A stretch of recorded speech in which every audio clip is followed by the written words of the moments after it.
Hey, welcome back to Family Investment. My name is Alex Ko, and this is an episode of raw, unscripted, unedited. I just feel that. But you guys know that I don't have a script every time I do my video. I don't have a teleprompt. I just read off what I know. It's all up in the head, yeah. Unlike other YouTubers who needs a teleprompt and read like Discovery Channel. No, jokes aside, yeah, I feel that the need of turning up today because stocks are falling. My favorite semiconductors, which I've been banging the drum, screaming, are falling. They're falling. I mean, to me, it's worrisome. I'm sure folks are out there worried on what to do. I'm not gonna say things like "I told you so." It's gonna fall. I released this blog. I said so when I took this. That's not the point, you know. As someone who commands the stage, it's unfair because there are loads of people out there with hard-earned money getting a bit worried. So this is the time for one of those mental games where during a great momentum run, you take the stairs up, hard work, buy DCA, and then suddenly you see this elevator coming down. Like Nvidia has fallen about, I would say, close to 20%, 7% today. I shared a blog on my Fibonacci levels on 10 of my favorite stocks that you should be watching out for. Nvidia is there, Broadcom is there, Hood is there.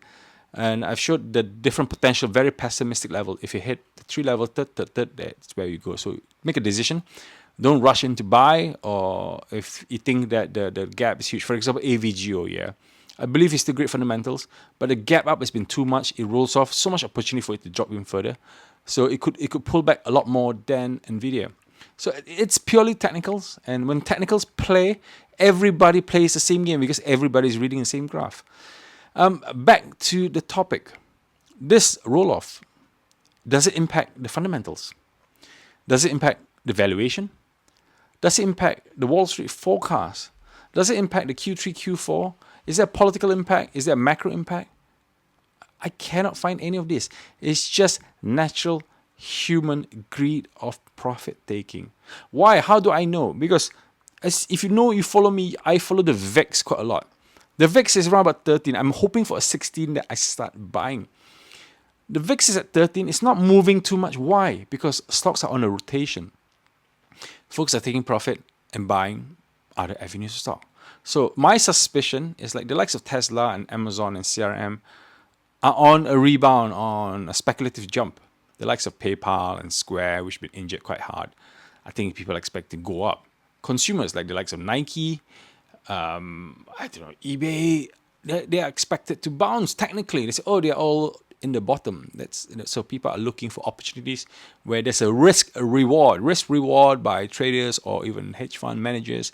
It's looking at 2.5 to 1. So they're looking for, if I put money now, if I lose money, it'll be 1, but if I make money, I expect 2.5. So I'm happy to take a 2.5 to 1 ratio. So this is where we are. So it's easy to take money off Nvidia. It's easy to take money off TSMC, AVGO, Robinhood, ARM, SMCI. It's easy to take money off those. So it's natural. But all I can say is the AI generative ChatGPT 5, the bots, the automation, the co-pilot of Microsoft, those are happening.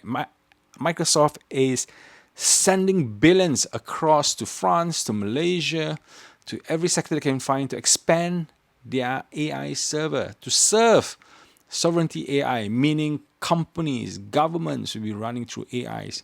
And even I can see at work that how folks are starting to use co-pilot a lot more to make time more efficient, using scheduling, not searching through your schedule and auto assess and let Copilot do its task.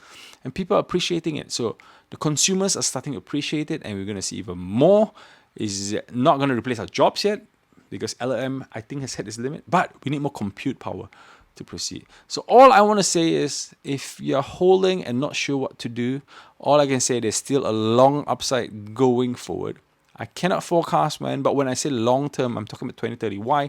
Because I invest for my kids, yeah. My kids are 12, 9. I invest for them.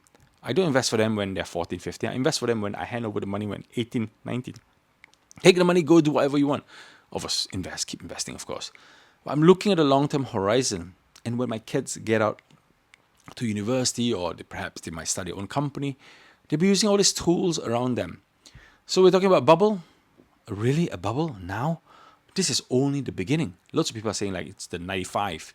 It's not even hit the .com 2000 yet. 5 years left, 4 years left. Why? Because my buy trigger valuation has been very pessimistic. I'm a very pessimistic person. Okay, I play the safety level very, very high, and all my intrinsic valuation. A secret to you is I value them all the way end of 2023.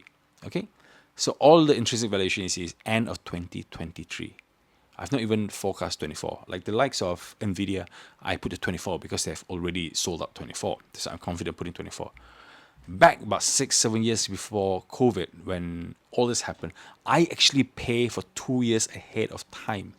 So if I was in 2017, I pay value of stocks in 2019. But this year, so bullish because I'm actually paying today's price for end of 23.